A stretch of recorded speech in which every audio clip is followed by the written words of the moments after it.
izatea momentu honetan zezentu da. Burujabetza azkenean zer da? Non hartzen ditu erabakiak? Hori da burujabetza.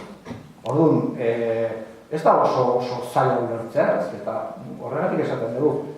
Euskal Herrian, euskaldunak burujabeak izango gaminateke eta guk hartuko gaminituzke gure erabakiak, seguraski, jendarte asko zea horregatu batean biziko ginateke, kalitatezko demokrazia batekin, seguraski errepublika hori ekologistagoa izango zen, seguraski feminista izango zen, zerretik, ez beste baino beha garelako, hemen indarrarreman daukagutako.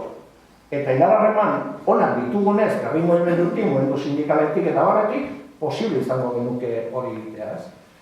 Nire ustez, Kataluniari buruz asko hitz egiten da eta esaten da, daude teoria guztitakoak, bata da burgesiak bideratutako prozesu badela, beste batzuk esatu herri mugimenduak bideratutakoa dela.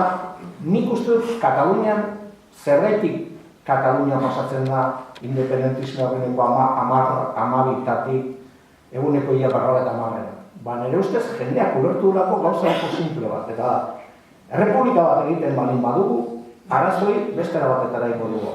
Eta hori izan da tronkoa. Handago jende pila bat independentista dela horregatik. Euskal Herrian ikustu sentimentu nazionala asko zindartsuagoa dela. Eta faltatzen zaigu agian hori inkorporatzea. Han, badago jende bat, esaten dut, eta nik uste hori guretzat ere irakaspen bat ere badela, ez? Gu beti pentsatu izan dugu independentista izateko lehenengo abertzale egin jartzerela, eta uko egin behar duzula zure jatorriari, eta beste, ez? Gutxi gora dela, ez?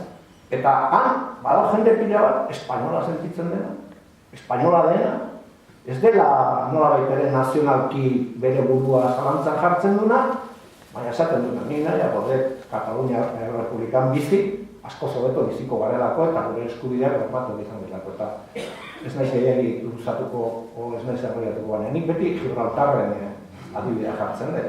Oso Gibraltarreko jendea entzuten duzunean, jode, dagaten azentuarekin, Londresekoak ez dira.